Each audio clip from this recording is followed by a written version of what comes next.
the great views we had on cricket.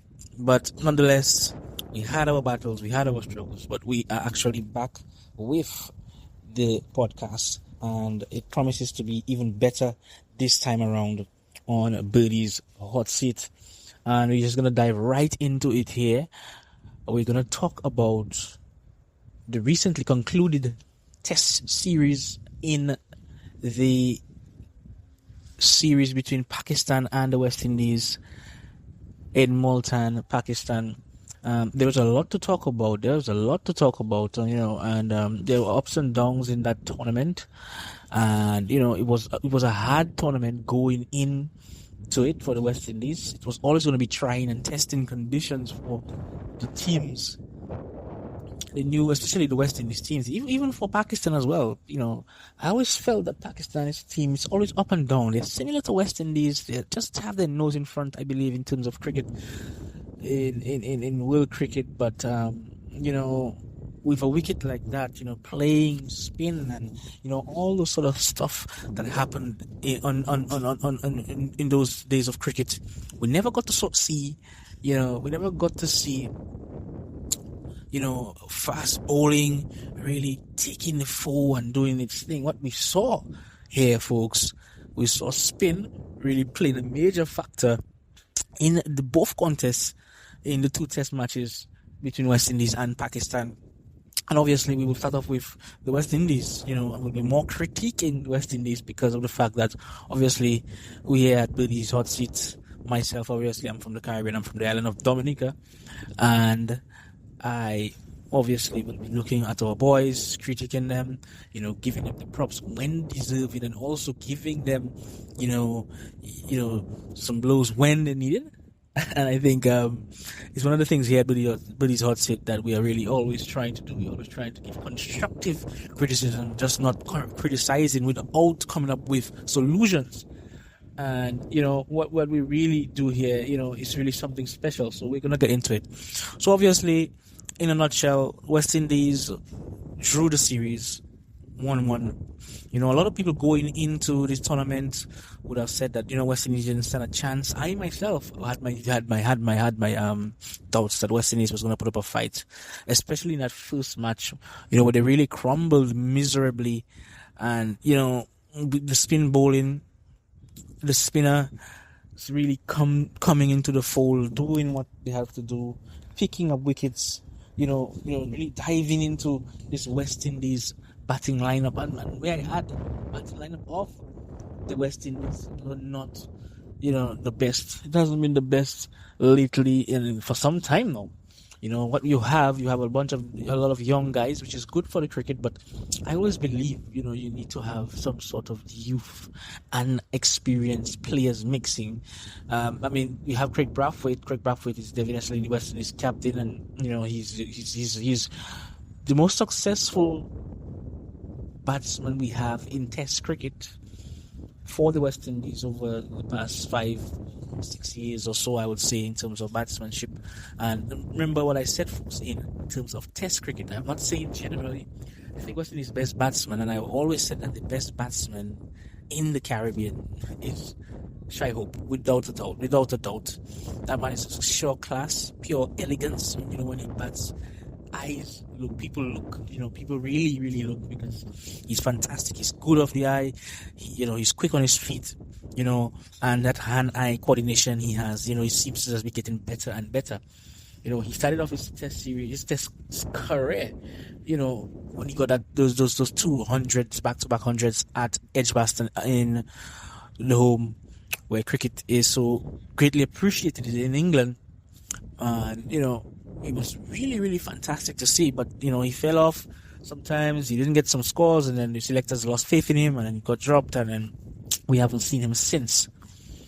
I think he came back slightly into the test team after that, but he was dropped again.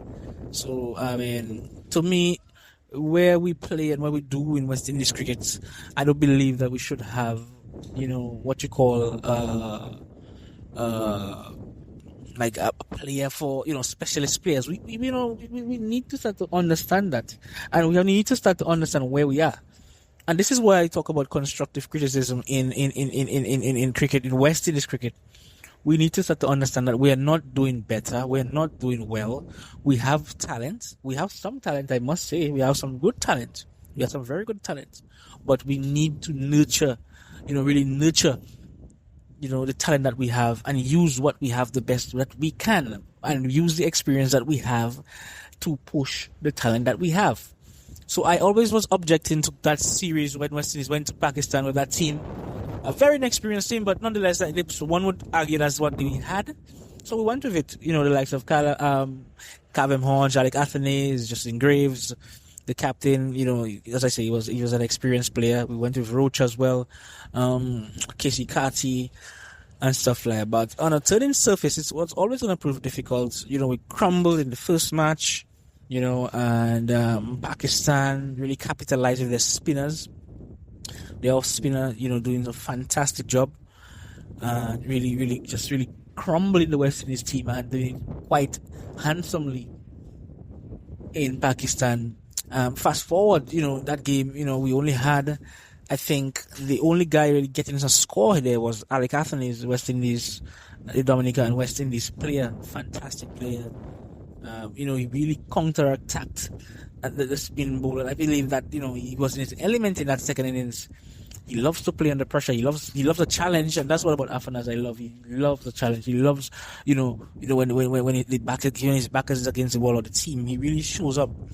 And one would say that he needs to get a bit more consistent. But everything in life you do, it's always room for improvement. So I believe that he will improve as time progresses, and he's showing signs he's getting there nicely.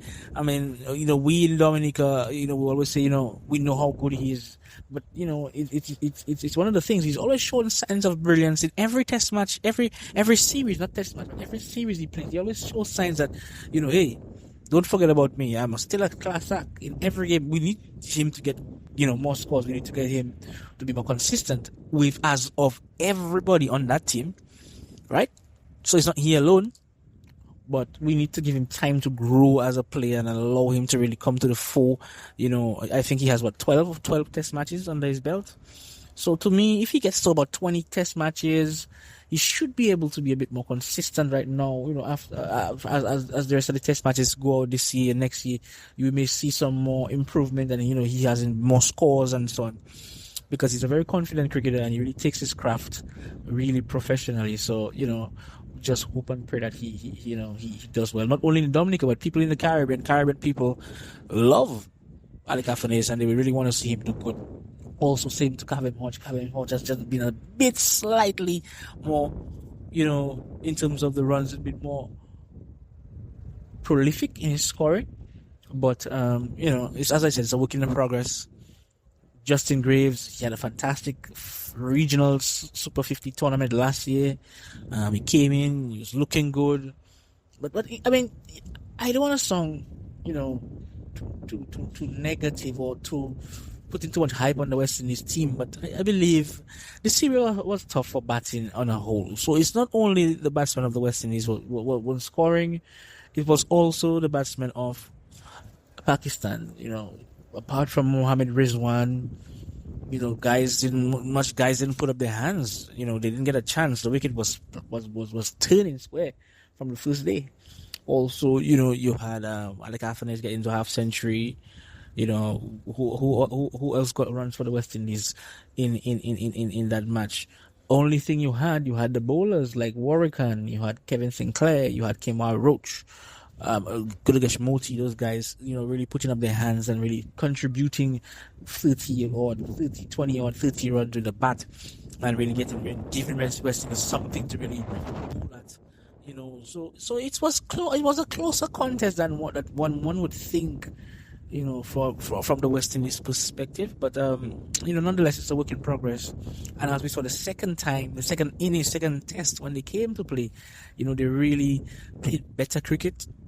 They batted first, I believe, and posted just about 170 there on, and then they got a lead just in front. I think probably a lead of 6, 7, 8 runs, somewhere about. Not too much, to talk about, but they had the nose in front.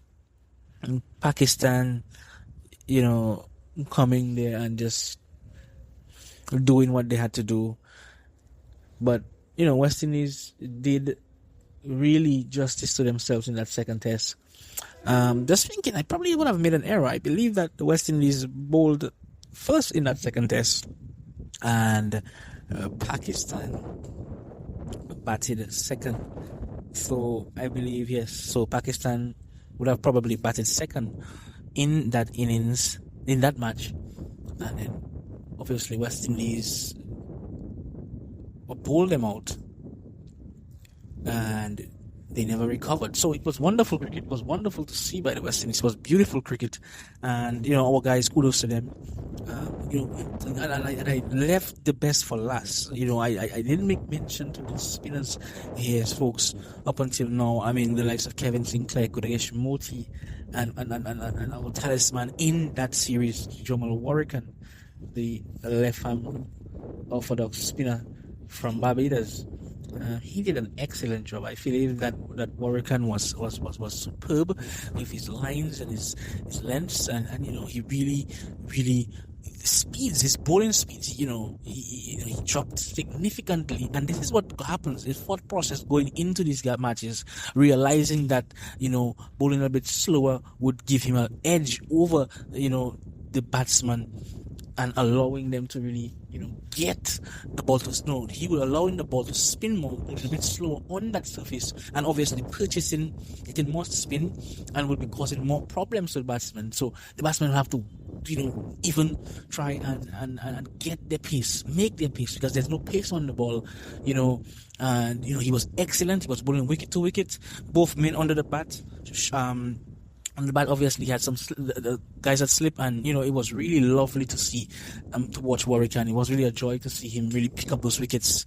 Voted man of the series, rightfully so. I believe that Warwick can really put up his hands and really show the selectors, yes, I've been on your team for some years now, but I haven't been featured. But this time, you cannot leave me out. If you're looking for a spinner, I am right there. Kudagesh Moti, I felt he wasn't at his best. The change of pace, he still wasn't bowling he was bowling I believe he was bowling a bit too quick. I think his bowling, when he bowled in that second test, it was more so for one-day matches, trying to contain as opposed to trying to pick up wickets in that match.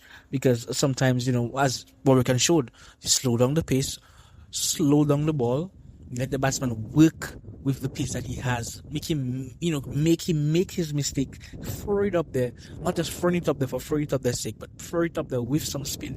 Trying to entice the batsman to really come forward and make and play a false shot or some sort. And this is how Warwick got his wickets. Really enticing the batsman on the front foot to push forward and really having those guys under the bat coming into play, and that leg before coming into play. So so all aspects of his game were good with the bowler, Jomal Warrican here. So, folks, I believe that it was a good test match, and kudos must be made to Jomal Warrican. Also, said Kevin Sinclair as well. I still believe he bowled well, but then again, knowing what to bowl slower, when to bowl quicker. Sometimes, if you're in a tournament, and this is what the adjustments that needs to be made with international cricket when our players play regional cricket on the regional level or the local level, and going to international cricket, you have to have that thought process in your mind where you say, hey, we have to try and work this batsman out. So if we're trying something and it's not working, we try to adjust it and adjust it quickly. Warwick realizing that, he was bowling probably 10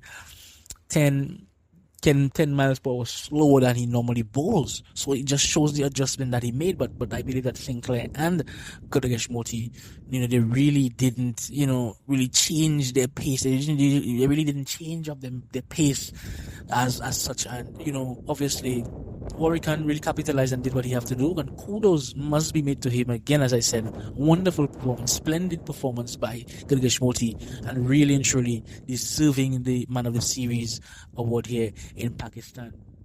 Just before we end, I will always make mention to the captain, not Carlos Brathwaite, but Brathwaite. Craig Brathwaite. He's been under pressure for some time now. He's really, really been under pressure with people in the Caribbean, and also, people watching. He's not scoring. He's not really coming to the fore as of late. And I believe Brathwaite, I read, and I was looking at some stats a few nights ago, and I saw that for the past 4 Test series, he's only had 2 half centuries. So it really speaks volumes to where he's at right now with his game. He's not at his brilliant best, but he did show up in that final innings in Pakistan and really give his team something to really, to go out and defend, and which proved that, to be a winning score. When they defeated Pakistan here. So, let's just hope it's a step in the right direction for the captain, Craig Brathwaite, and hope that he continues to really strive and really, try. Sometimes as a batsman, you have to try to create your opportunities to score. I believe he gets squares. He's squared up very easily, too easily for opening batsmen. But who am I to even say that? Because guess what? He has 12 centuries to his name. The most successful batsman we've had in Test cricket for the past 5-6 years. Some people may say 10, but I would say I'll leave it at 6. I don't want to, say stuff that I'm not too sure about. But Brathwaite, he has to go back to the drawing board and try to adjust and try and create some more scoring opportunities.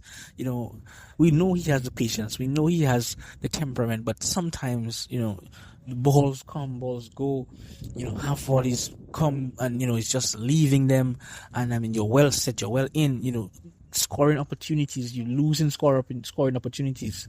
Whereas you're in, you should back yourself, you should feel confident to go up there and really put on a performance and really, put your team in some sort of a winning position. But nonetheless, kudos to him as a captain, and also doing this, going to Pakistan and leveling that series 1-1. And it was really a sight to watch. But that's all from us here, folks, here at Birdie's Hot Seat. We'll return, a grand return here back to podcast. And you could follow us on YouTube. Normally we'd be on Spotify, but we're on YouTube now. So follow us on YouTube at Birdie's Hot Seat. Don't forget to subscribe, like, and share here on our podcast. And for views, reviews, and everything, also drop a comment just to show us some love and some support. And from myself here, Joel Mingo, and the sponsors, we want to say thank you, J&J, and also Rapido's Memorial Business Center for sponsoring us here to do this podcast. And we want to say thank you. Good day, good night, and good afternoon to our fans here and worldwide. We're back here with a bang, and tune in every week. Yes, you heard that, folks, right? Every week we'll be back with a new podcast. So stay tuned. And from all of us here at the Dominica, we want to say thank you and continue to follow Birdie's Hot Seats. We're gone, and bye.